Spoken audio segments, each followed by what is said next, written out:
Imagine waking up one morning, looking in the mirror and realizing you no longer recognize the person staring back. Not because your face has changed, but because your mind has. It's quieter now, sharper, unbothered by the noise that once haunted you. You don't seek validation anymore, and yet everyone seems to notice you. They can't quite explain it, but there's something unsettling about your calm. Your presence feels like gravity, steady, unyielding, and powerful enough to bend the energy of a room. You've built a mind so strong it scares people. But here's the paradox. Strength of mind isn't loud. It isn't about domination or defiance.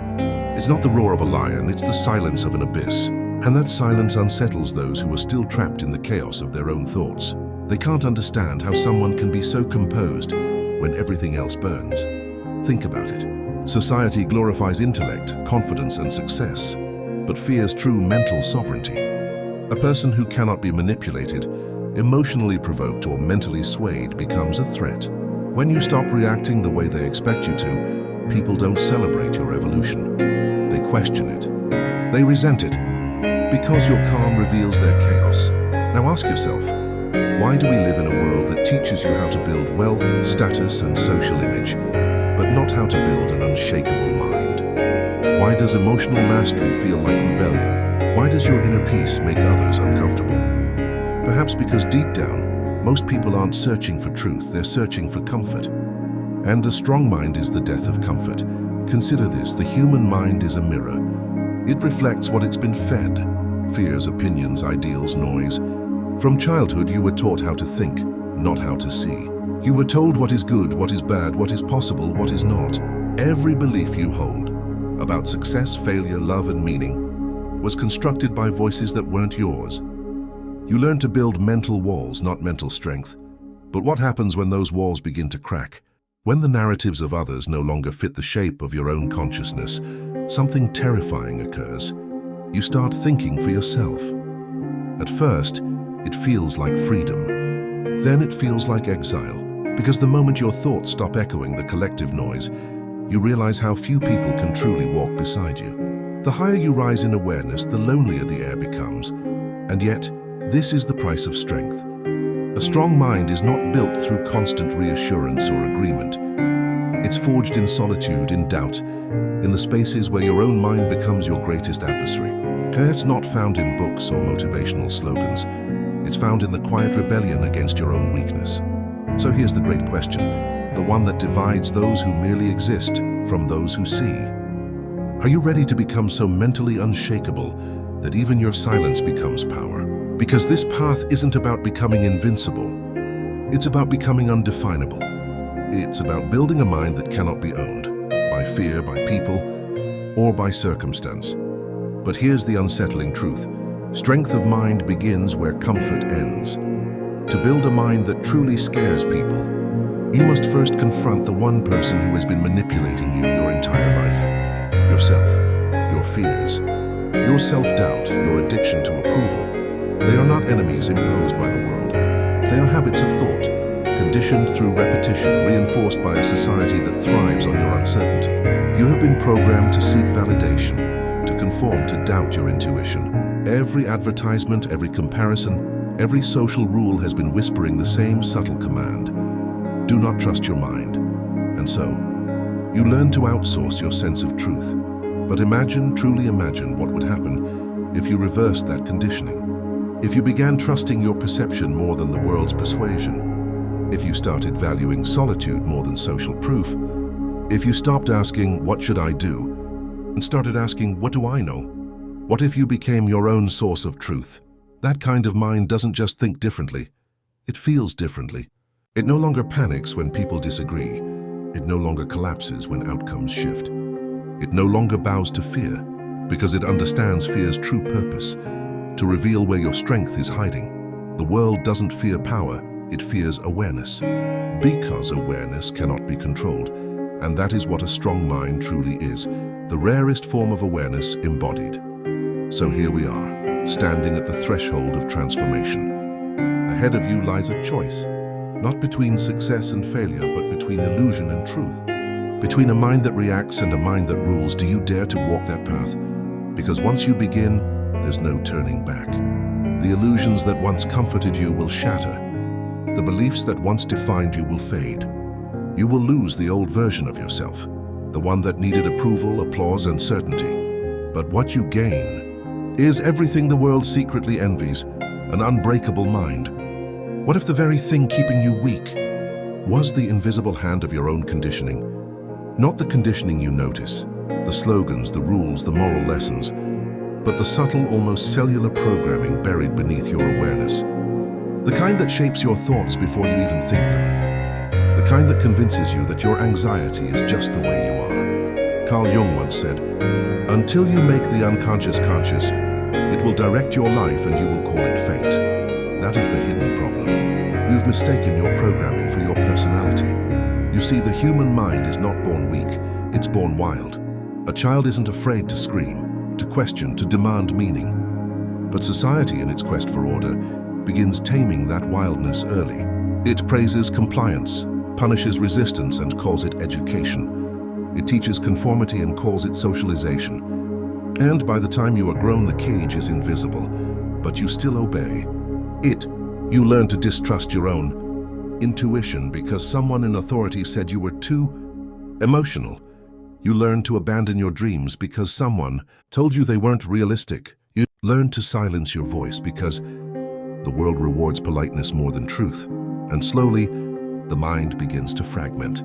One part longs for freedom. The other part guards the walls of its own prison. This is not an accident. It's the architecture of modern consciousness. Friedrich Nietzsche called it the taming of the spirit. He warned that modern humans, in their obsession with comfort and moral approval, had traded their inner power for acceptance. In his eyes, weakness had become virtue, and strength, especially the kind that defied conformity, had become a threat to the collective. Think about it. Our culture romanticizes being kind, being agreeable, being normal. But beneath those virtues often hides fear. Fear of rejection, fear of solitude, fear of one's own potential, because true strength isolates. It separates the thinker from the herd. It's easier to drown in the comfort of shared mediocrity than to endure the loneliness of authenticity. That's the hidden problem.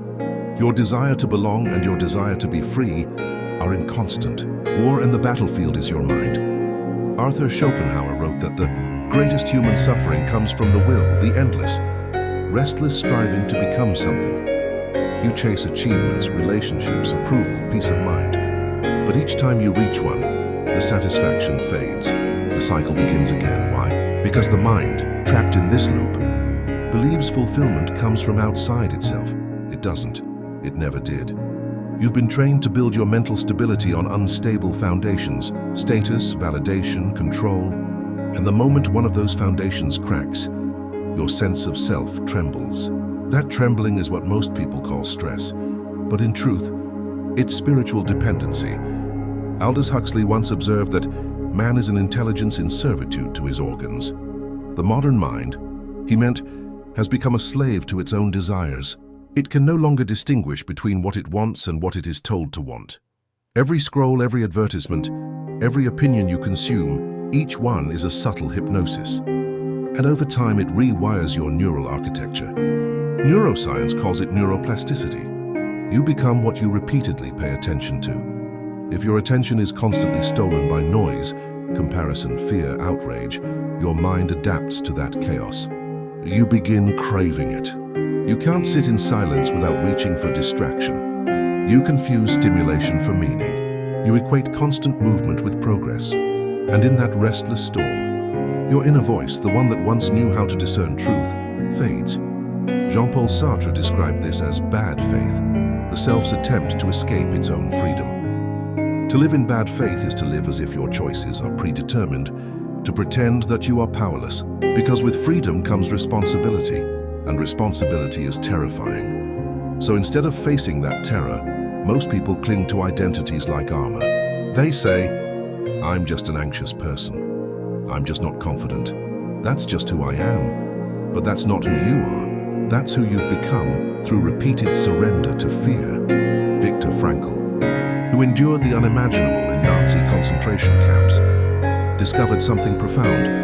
Everything can be taken from a man but one thing, the last of the human freedoms, to choose one's attitude in any given set of circumstances. Choice. That's the root of strength. The capacity to choose your inner state regardless of external chaos. But here's the irony. Modern life conditions you to forget that you even have that choice. The digital age thrives on outrage, envy, and insecurity because those states make you predictable. Predictable people are easy to influence, easy to sell to, easy to control. So your mind becomes a battlefield, not just of thoughts, but of ownership. Who owns your attention? Who owns your emotions? Who decides what is true for you? You were not meant to live in constant reaction. You were meant to create reality through awareness. But awareness requires silence, and silence terrifies the conditioned mind. Because when silence arrives, illusions die. You start to see the falseness of the narratives you've built your life on. You begin to recognize how much of your personality was a performance, a collection of survival strategies designed to earn love, avoid pain, and appear normal. The truth is that mental weakness isn't lack of intelligence, it's lack of sovereignty. It's the inability to distinguish between your authentic self and your conditioned self. And until that split is healed, you will forever feel pulled between chaos and control. Between the person you were trained to be and the person you were meant to become. That's why so few build a mind that truly scares people, because doing so requires dismantling every comforting lie you've ever been told. You must tear apart your inner scaffolding piece by piece, your inherited beliefs, your learned helplessness, your dependence on validation. You must let the false self die so that the real one can see daylight. But here's the cruel twist. Most people never even realize they're trapped. They confuse mental noise with thinking. They confuse exhaustion with effort. They confuse agreement with understanding. And because everyone around them lives the same way, the illusion becomes reality. The weak mind becomes the normal mind, yet deep within a voice still whispers, "This can't be all there is." That whisper is not madness. It's memory, the memory of your original strength. And the more you listen to it, the more dangerous you become, not to others, but to the systems that feed on your fear. Because the moment you remember who you are, you become uncontrollable, and that is precisely where the true rebellion begins. The unseen consequences. You may think the consequences of a weak or conditioned mind are obvious: anxiety, insecurity, self-doubt, but those are only the surface symptoms. The real damage lies deeper, hidden in the way you perceive the world itself. Because once your perception is hijacked, reality follows. Imagine this. Two people stand before